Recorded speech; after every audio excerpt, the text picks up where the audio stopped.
crimes militares ou crimes por corrupção também podem ser amnistiados ou indultados? Bem, de facto, como dissemos, devemos sempre olhar para a lei, para nós verificarmos se aquele crime pode ser amnistiado ou não. Temos que olhar primeiramente para a lei da amnistia. Nós, a essa altura, ainda funcionamos com a lei 35/22. E a lei 35 faz referência também sobre os crimes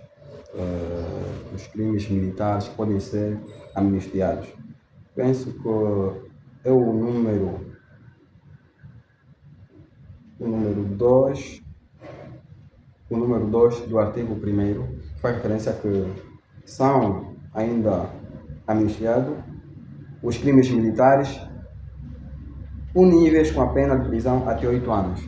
Estamos a falar de que tipo de crimes? Crimes são os crimes que não sejam dolosos, né? Estamos a falar. Geralmente, os crimes dolosos têm esse todo cuidado, de muitas vezes não ser aquela pessoa que tem a mesma intenção, à vontade. E se o crime for o limite mínimo for 8 anos, para cima, quando estamos a dizer limite mínimo, quer dizer que é mais do que 8. Esses não podem ser amnistiados, né? E aqueles também que tenham resultado de ofensa à integridade física, uma ofensa grave à integridade física, esses crimes também não poderão ser. Estamos a nos referir aqui nos crimes militares, né? Que também não podem ser amnistiados. Falo mais no caso do indultado, porque não é totalmente apagado o seu crime.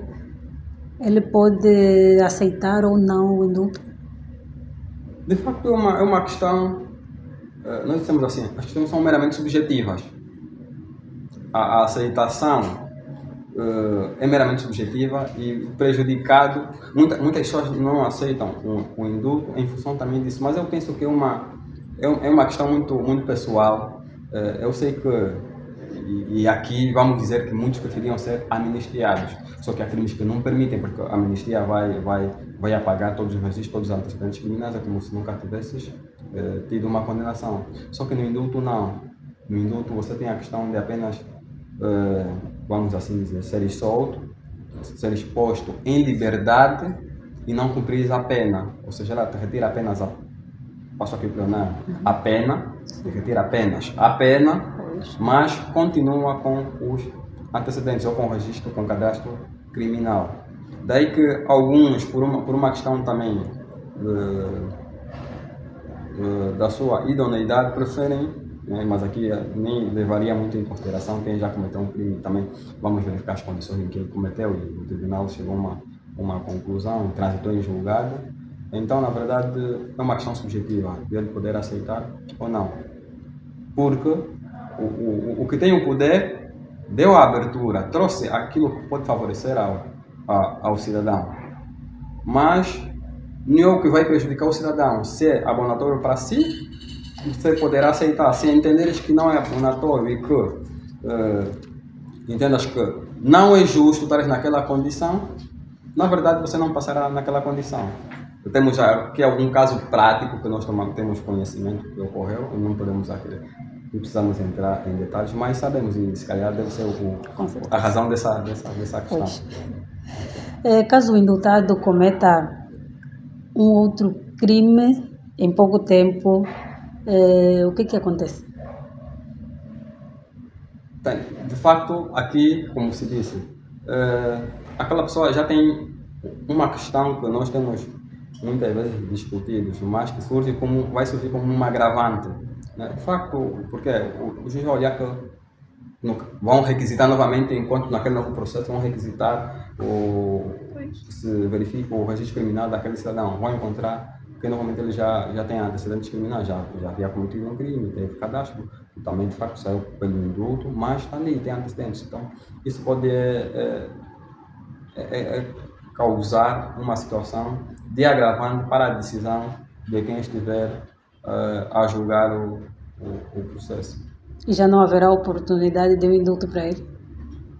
De facto, é que nós estamos sempre a dizer, o indulto, tanto o indulto como a amnistia, nós vamos sempre observar por exemplo, na amnistia vamos olhar para a lei, né? Porque tem uma lei que rege as questões e que observa como é que a amnistia vai funcionar. No indulto também tem um decreto, que é o decreto presidencial, né? Que veio dar razão, veio dar lugar àquele indulto. Então vai-se observar quais são os critérios que lá estão. Se aquele critério que foi verificado e entende-se que aquele cidadão deva ser ou não, mas receio, independentemente daqui, vamos falar que é uma que é um perdão, também porque o indulto também é um perdão. Também é um perdão, só que na amnistia é mais abrangente. Na verdade, entenda que poderá, mas eu receio que assim seja, por conta do antecedente. Em linhas gerais, estamos já perto do fim. O que é que gostaria de deixar mais para os nossos internautas acerca do indulto e da amnistia? De facto, é sempre bom termos o cuidado. Não somos todos profissionais do direito, mas sempre consultar, sempre ler, ter contato com alguém que domina a matéria ou o conteúdo é sempre muito importante. Temos verificado isso. Na verdade, isso ocorre mais, principalmente nas cadeias, né? Entre os arguidos, né? Os condenados, os que estão em prisão preventiva. Quando se fala de indulto ou de amnistia, na verdade, vão sempre questionando: será que o crime que eu cometi, vou ser amnistiado? Ouvi que um colega também vai ser amnistiado, vai ser indultado. Então, porque são informações que não dominam, e quem passou a informação também não domina, porque a informação, quando é bem passada, e quem conhece consegue fazer um esclarecimento e a pessoa ter a compreensão sobre determinada matéria. Então é importante que sempre que nós tenhamos a cultura, a cultura jurídica, de ler, estamos atentos, temos dúvida, vamos questionar para quem conhece. Na verdade, as pessoas ficam muito receosas em consultar um advogado e para um consultor jurídico, para um esclarecimento de matéria jurídica, mas é sempre importante para que a posterior você não dá passos em falso, não cometa erros, não cometa crimes em função do esclarecimento que lhe foi dado.